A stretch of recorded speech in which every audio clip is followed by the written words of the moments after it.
What time is it in the clock of the world? The great Grace Lee Boggs asked us to step very earnestly and precisely into this question. Our species has become a singular force in nature, and particularly in the last 200 years, we have dramatically altered the life support systems of the planet.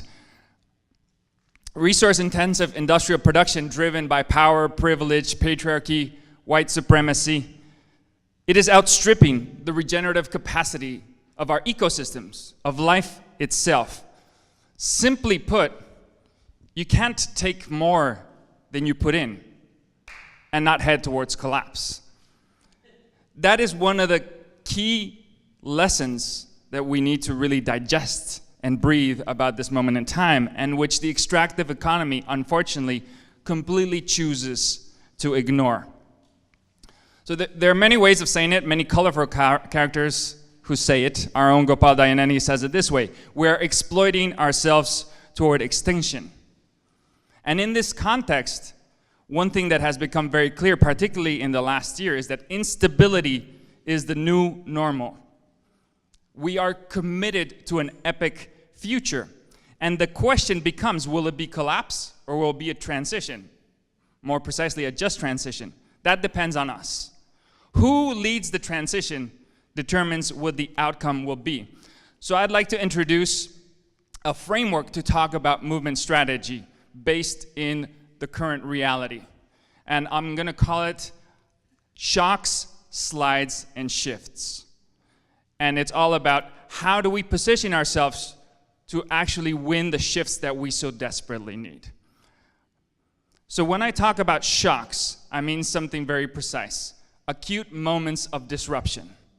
We can look at Hurricane Maria, we can look at Fukushima, we can look at the Deepwater Horizon spill. The point being is that these are becoming faster, more intense, and more frequent.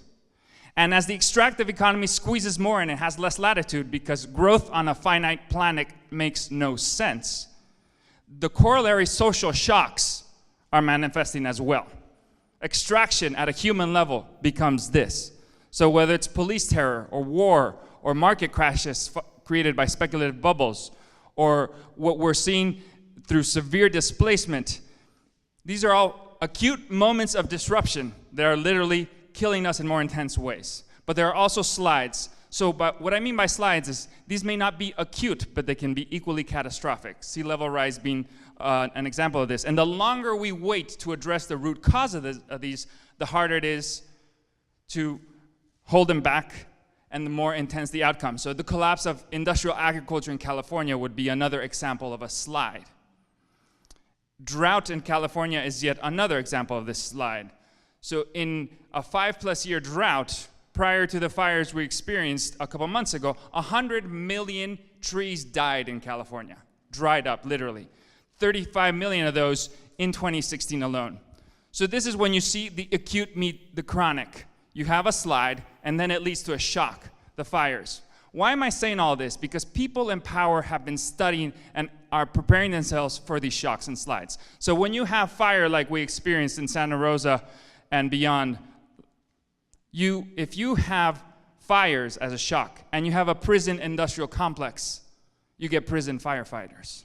And that's their idea of solutions. That's the shifts they are positioning themselves to move towards. What we would call, obviously, false solutions. The point here, again, being that part of our movement strategy needs to be positioning ourselves to be very earnest and honest about the shocks and slides that are upon us, and to harness those shocks and direct the slides towards the shifts we need. So the movement for Black Lives is an excellent example of doing just that, appreciating the shocks hitting our communities, and building a movement logic and a movement strategy that is unabashed about a reparations agenda, about sovereignty at the center, and about, among other things, calling for the abolition of police and the police prison industrial complex in our communities. That is what I mean by the shifts that we need to build. So one way to think about what I'm saying is that we need to create situations that appreciate that these shocks and slides allow for psychic openings.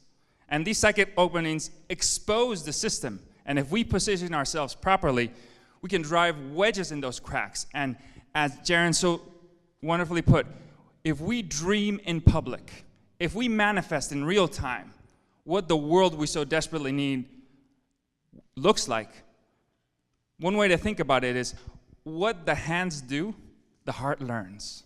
In Puerto Rico right now, there are 45 frontline farmers, folks from community-based organizations from across the continental US, putting their hands in the dirt and supporting Organización Boricua, and also then are going to go to St. Croix and helping folks build a bold, just transition vision for the people of Puerto Rico, saying, we know that the folks driving the disaster capitalism monster truck are committed to the ravine.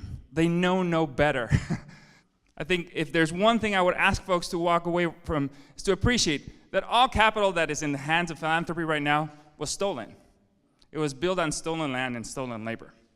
So in this moment in time, if we're really going to build a reparations agenda, if we're going to build a just transition, we need to return capital to the commons. It's too late to be timid.